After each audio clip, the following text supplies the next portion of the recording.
Assalamu alaikum wa rahmatullahi wa barakatuh. Dear brothers and sisters, the General Authority for the two holy mosques welcomes you to its Ramadan program. We ask Allah to accept all our good deeds and worship as well as yours. Bismillah, alhamdulillah, salatu wassalam ala rasulillah. The month of Ramadan is a major blessing that Allah has bestowed upon His servants. It is a unique month of virtue that contains multiple acts of worship that are magnified within it, such as supplicating to Allah. Although it is prescribed for one to supplicate to Allah at any time, the emphasis to do so during the month of Ramadan is even greater. In support of this, Allah, the Most Majestic, mentioned supplication amidst the ayat of fasting the month of Ramadan. And His speech is the most truthful speech, in which He stated, while addressing the Prophet, may Allah's salah and salam be upon him, He said, "When my servants ask you about me, inform them that I am certainly near. I respond to the supplication of the one supplicating when they supplicate to me. Thus, let them all respond to my call and accept the truth from me in order to attain guidance." Supplication is a reflection of a servant's utmost love and humility for their Lord. It is a servant of Allah calling upon their Lord in private. It is the means by which a servant beseeches their Lord in order to attain benefit or avert harm. It is a supplication from one who is destitute in every way, directed to the one who is rich in every way. It reflects the hope of one who is weak in the one who is the most powerful, the hope of one who is feeble in the one who is the Almighty, and the hope of one who is incapable in the one who is all capable. It is a servant imploring their Lord for care and support. It shows that the servant does not rely upon their own strength, but rather relies upon the strength that comes from their Lord. It is a defining mark of worship, servitude, and humility towards Allah. And it bears within it the meaning of praise for Allah, glorification of Him, declaring His perfection, and asking of Him alone. Allah indeed spoke the truth in His statement, "And your Lord said, call upon me. If you do so, I will respond to you. Indeed, those who arrogantly refuse to worship me will enter the hellfire in humiliation." We seek Allah's refuge from that. This passage includes dua al-ibadah, calling upon Allah by performing acts of worship, as well as dua al-mas'ala, calling upon Allah by supplicating Him. Dua al-ibadah, calling upon Allah by performing acts of worship, encompasses every act of worship that Allah obligated or recommended.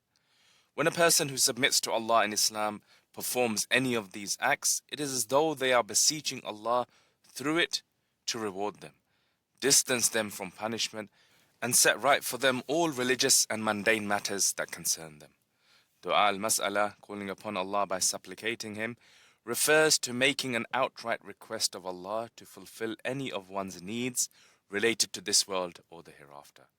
Both types of supplicating Allah by performing acts of worship and by asking Him are to be directed to none besides Allah. Calling upon other than Allah is a form of shirk. Allah said, "Who could ever be further astray than someone who, instead of calling upon Allah, calls upon others who cannot respond to Him all the way until the day of resurrection, and are not even aware of the supplications that people direct to them." Allah created mankind and jinn to worship Him alone, and it is a blessing from Allah upon His creation that He prescribed this worship in various forms. Certain forms of worship are related to the heart, such as reliance upon Allah and fear of Him, while others are related to the body, such as performing the prayer and giving zakah. However, the essence and core of all worship is supplication, and it is a matter of great significance in the religion. This is supported by numerous evidences in the Quran and the Sunnah, which mention the high status of supplication, encourage it, and outline its etiquettes. Supplication is a form of worship that all servants of Allah are in need of, regardless of their status or circumstance. Whoever sincerely supplicates to Allah in accordance with the Sunnah of the Prophet, may Allah's salah and salam be upon him, has indeed carried out a great act of worship, and their supplication is more befitting of being accepted. May Allah accept all our supplications. However, those who fall short are negligent in supplicating Allah. transgress its limits, or whose hearts are attached to other than Allah, are surely deprived of a great act of worship and will not achieve their desired goals. In fact, they have exposed themselves to the punishment of Allah. We ask Allah's refuge from that. The essence of the religion of Islam is to solely worship Allah alone. The religion of Allah, which He chose for His entire creation, from the first to the last, is Islam. All of the prophets came with this religion, and all of the messengers carried its banner. The evidence of this is the statement of Allah the Exalted, "Indeed, the religion in the sight of Allah is Islam." Islam means to worship Allah sincerely and to submit to Him as the divine Lord who controls all affairs. And the only one worthy of worship is Allah. Islam is pure monotheism, the religion of our father Ibrahim. In support of this, Allah stated, "Then we revealed to you, O Prophet, saying, follow the religion of Ibrahim, the upright, who was not of those who associate partners with Allah." The testimony that none has the right to be worshipped except Allah alone is the basis and foundation of Islam. It is its beginning and end, its motive and aim, and the dome of its structure that completes and beautifies it. The connection between its wording and its meaning is like the connection between the body and the soul, such that the body is of no benefit without the soul. Saying it without believing in its meanings will not benefit a person at all.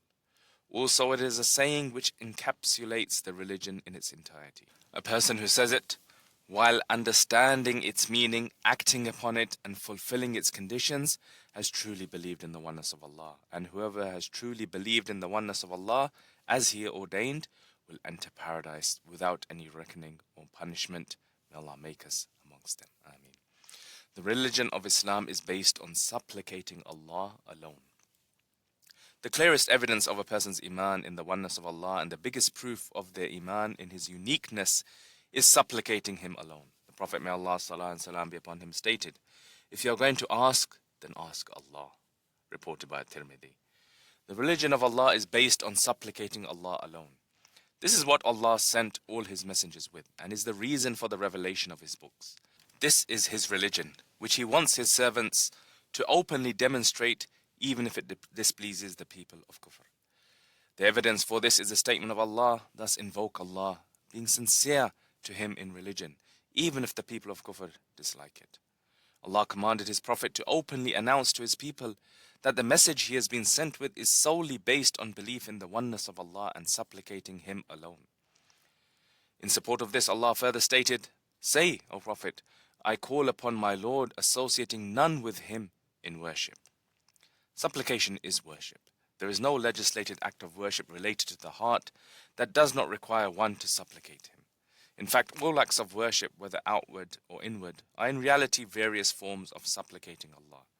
This is because whoever prays, fasts, performs Hajj, or gives in charity for the sake of Allah is in fact supplicating their Lord.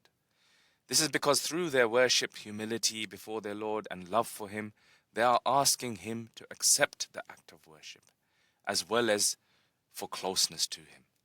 Supplicating is indeed the core and essence of worship. In support of this, the Messenger of Allah, may Allah salah and salam be upon him, stated, "Indeed, supplication is worship." Before reciting the ayah, your Lord said, "If you call upon me, I shall answer you. Indeed, those who arrogantly refuse to worship me shall enter the hellfire in humiliation." Reported by Imam Ahmad. Allah certainly spoke the truth in His statement, and your Lord says, "Supplicate me. If you do so, I will answer you. Indeed, those who arrogantly refuse to worship me will enter the hellfire in humiliation." Supplication in this ayah includes both supplicating by performing acts of worship as well as supplicating by asking Allah. Supplicating to Allah by performing acts of worship encompasses every obligatory and voluntary act of worship. This is because when a Muslim performs any act of obedience, it is as though they are asking Allah to reward them, distance them from His punishment, and set right all of their affairs through it. Supplication by asking Allah refers to making an outright request to Allah to fulfill any of one's needs related to this world or the hereafter.